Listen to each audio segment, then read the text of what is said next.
Баршаңызға сәлем, өте нәзік шығатын балды торт жасаймыз.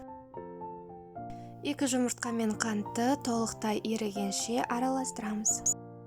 Үстіне сары май, сүт және 2 қасық бал салып, водяная баняда толықтай ерігенше ұстаймыз. Осы ингредиенттеріміз бөлме температурасында болу керек. Массамыз толықтай ерігенше араластырып тұрамыз. Дәл осы жерде 1 қасық уксус пен сода салу керек. Масса толықтай еріген кезде ұнымызды аз-аздан салып отырамыз. Ұнымызды 450 грамм аралығында салу керек. Одан көп салса, корждарымыз қатты болып кетеді. Енді бетін целлофанмен жауып холодильникке жібереміз. 1,5-2 сағатқа жіберуге болады. Ең бастысы қолға жабыспай тұру керек. Келесі кезекте кремін жасаймыз. Аздап қаймаққа қант ұнтағын қосып араластырамыз.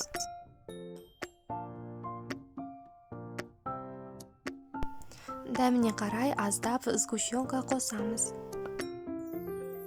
Креміміз дайын болды. Қамырымызды холодильниктен шығардық. Холодильникте 2 сағат тұрғаннан кейін осылай қолға жабыспайды. Қамырымызды 8-ге бөліп, әрқайсысын жеке-жеке жаямыз. Пергамент қағаздың үстіне жұқа қып жайып, духовкаға жібереміз. Дайын корждарымызды осындай форманың көмегімен кесіп аламыз. Артық корждарды алып ұнтақтаймыз. Ол бізге торттың бетін безендіруге қажет болады. Енді тортты құрастырамыз.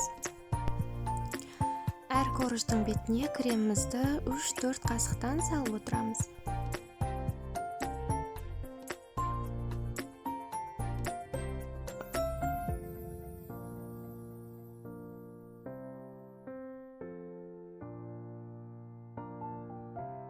Кремді торттың барлық жеріне тиянақтығып жағып, үстіне жаңағы ұнтақтаған корждарымыз сеуіп шығамыз.